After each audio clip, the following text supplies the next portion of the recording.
সুপ্রিয় শিক্ষার্থীগণ, তোমাদের আগে থেকে বলছিলাম আমি এই ছকটা শুধু মনে রাখলেই তোমরা বারবার তোমাদের আর কোনো কিছু চিন্তা ভাবনা করতে হবে না, এবং শুধু যে জায়গাটা পাবে সেই জায়গাটা সুনিশ্চিত লিখবে এবং ওইটার পরিবর্তনটা লিখবে। যাই হোক, এখানে আর একটা লবণ তোমাদেরকে আমি মনে করে দিয়েছি, সেই লবণটার মনে করো নমুনা নাম্বার হলো 4, তারিখ একটা লিখে রাখবে। ওর প্রকৃতি হলো দানাদার এবং সাদা, পানিতে দ্রবণীয়। এটা হলো তোমাদের এই পাশে লেখা, অর্থাৎ নমুনা নম্বর, প্রকৃতি এবং এটা প্রথম অবস্থার লেখা। এবার হেডলাইন দিবে অজানা অজৈব লবণের ধারাবাহিক বিশ্লেষণ, যেটা সবসময় বলতেছি। তারপর পানিতে মূল দ্রবণ প্রস্তুত করা হলো, সব জায়গায় এটাই লিখতে হবে। তারপরে ক্ষারীয় মূলকের সিক্ত পরীক্ষা। প্রথম পরীক্ষাটা করলাম কি, একটা টেস্ট টিউবে 1 মিলি মূল দ্রবণ নিয়ে ওতে পটাশিয়াম ফেরোসায়ানেট যোগ করা হলো, কোনো পরিবর্তন হলো না। অতএব জিঙ্ক 2+, কপার 2+, Fe2+, Fe3+, 9, অর্থাৎ 4টা লবণ একসঙ্গে পরীক্ষা হয়ে গেল পটাশিয়াম ফেরোসায়ানাইড দিয়ে। কপার হলে বাদামি হতো, জিঙ্ক হলে ধূসর হতো, আয়রন হলে নীল হতো। কাজেই 4টা লবণ একসঙ্গে একটি দিয়ে শেষ হয়ে গেল।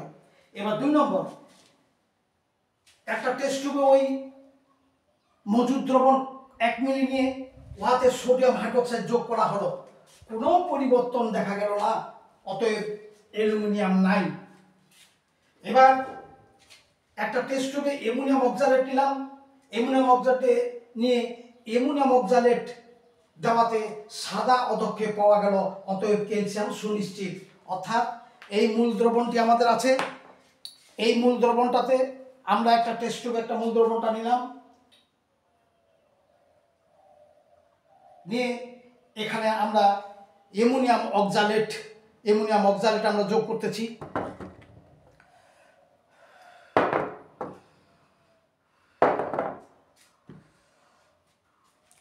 অ্যামোনিয়াম অক্সালেট আমরা যোগ করতেছি। এই অ্যামোনিয়াম অক্সালেট যোগ করলে 2 ফোঁটা যোগ করলে এই যে সাদা অধক্ষেপ পাওয়া গেল, এই অ্যামোনিয়াম অক্সালেট করে সাদা অধক্ষেপ পাওয়া গেল, অতএব সেটা ক্যালসিয়াম। ক্যালসিয়ামের জন্য অ্যামোনিয়াম অক্সালেট, অতএব আমরা পাইলাম এটা ক্যালসিয়াম সুনিশ্চিত। এখন আমরা চলে যাই আরেকটা পরীক্ষা। ন্যাশনাল দ্রবণ নিলাম, ন্যাশনাল দ্রবণ একটা টেস্ট টিউবে নিয়ে ওখানে আমরা যোগ করলাম, কোনো পরিবর্তন পাইলাম না, তাহলে অ্যামোনিয়াম নাই। আরেকটা টেস্ট টিউব আমরা নিব, আরেকটা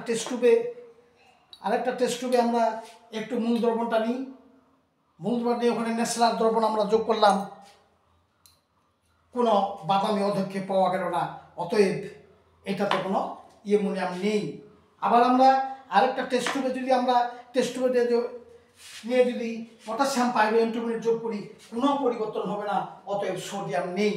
তাহলে আমরা এতগুলো ক্ষারীয় মূলকের মধ্যে আমরা এই ক্ষেত্রে আমরা পাইলাম ক্যালসিয়াম সুনিশ্চিত, অর্থাৎ ক্ষারীয় মূলক হইল ক্যালসিয়াম সুনিশ্চিত। এবার আমরা চলে যাই অম্লীয় মূলকের পরীক্ষায়। আর একটা টেস্ট টিউবে আমরা একটু দ্রবণ নিলাম, নিয়ে ওখানে সিলভার নাইট্রেট দ্রবণ আমরা যোগ করলাম। এই যে সিলভার নাইট্রেট আমরা দ্রবণ যোগ করতেছি,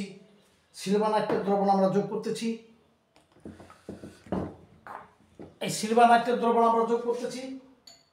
সিলভার নাইট্রেট দ্রবণ যোগ করাতে দইয়ের মতো অধক্ষেপ পাওয়া গেল, এবং এই অধক্ষেপটা অ্যামোনিয়াম হাইড্রোক্সাইডে পরিষ্কার হয়ে গেল। অ্যামোনিয়াম হাইড্রোক্সাইড দেখো পরিষ্কার হয়ে গেল, অতএব এটা হলো ক্লোরাইড। তাহলে আমরা chloride plus silver nitrate, silver ক্লোরাইডের সাদা অধক্ষেপ, এবং সেটা হলো ক্লোরাইড সুনিশ্চিত।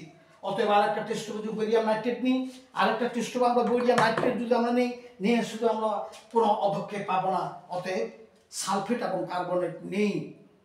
অর্থাৎ আরেকটা টেস্ট টিউব আমরা নিব, আরেকটা টেস্ট টিউবে আমরা এই দ্রবণটা আরেকটা টেস্ট টিউব আমরা নিব, নিয়ে সেখানে আমরা বেরিয়াম নাইট্রেট আমরা যোগ করব। বেরিয়াম নাইট্রেট আমরা যোগ করি, কোনো পরিবর্তন লক্ষ্য করা যাবে না। দেখি কোনো পরিবর্তন হইল না, অর্থাৎ কোনো পরিবর্তন, সাদা বর্ণের কোনো অধক্ষেপ পাওয়া গেল না, অতএব এটা সালফেট এবং কার্বনেট কিছুই নাই। এই হলো পরীক্ষা। এই পরীক্ষাগুলো তোমাদের আমরা এখন সিদ্ধান্ত লিখতে পারি। সিদ্ধান্ত আমরা লিখব।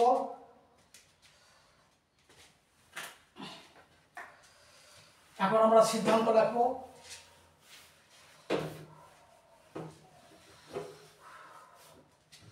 সিদ্ধান্ত আমরা লিখব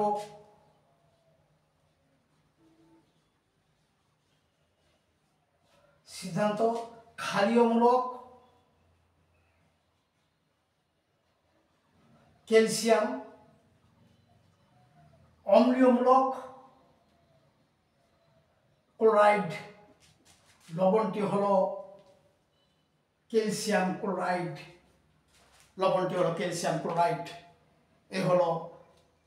এই আরেকটি লবণ হুবহুব আগের মতো যেভাবে বলছিলাম এভাবে, শুধু ক্ষারীয়মূলকের অ্যামোনিয়াম অক্সাইড নিয়ে ক্যালসিয়াম সুনিশ্চিত করতে হবে, বাকিগুলো সবই পরিবর্তন নাই, কোনো অনুপস্থিত।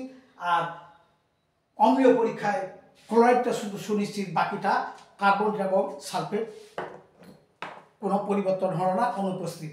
এই হলো তোমাদের এই ক্যালসিয়াম ক্লোরাইড সম্পর্কে তার লবণটার বিশ্লেষণ।